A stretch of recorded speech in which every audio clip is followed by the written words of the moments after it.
Hey folks, so I want to take advantage of this situation really quickly and show you exactly how much money a horse can cost you because of the silly things that they do.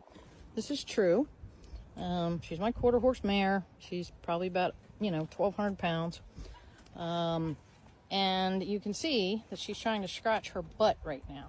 So she's leaning up against all the gates, all the fences, and if this was not set up correctly and dug into the ground correctly and solidified, the barn owner here uses telephone poles for everything. But you can see just in looking at these panels how bent they get, because these horses, they come up and they scratch on them, they lean against them, they do silly stuff like she just did. And they end up inevitably bending panels all the time, knocking them over, knocking fences over, knocking poles over. These guys are extremely strong, very, very, very strong. I mean, the power just in this neck alone on her is extraordinary. So that's why they call it horsepower.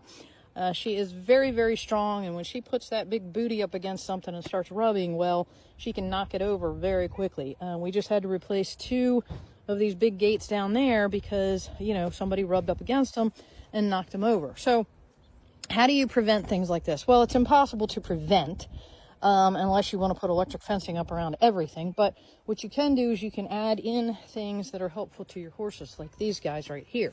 These are scratching units. You can get them on Amazon. Just look up like cattle scratching posts or horse scratching posts. They love these things. I don't know if you can see, but this is loaded with horsehair and mane. This is mane hair and tail hair because they lean up against them and they scratch on them. I will tell you though that you need to put them in with massive bolts because we put them in with smaller bolts and they knocked them right off. Well, we put them in with the bolts that they came with, but they knocked them right off the posts because they weren't deep enough. So these things are great to have.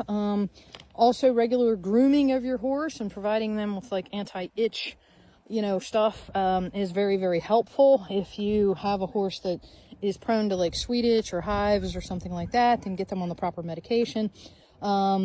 But yeah, you really have to be aware that owning horses is very, very, very expensive because of all the equipment that you have to buy for them.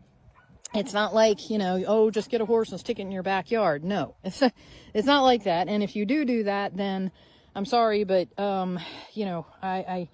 I don't really agree with that because horses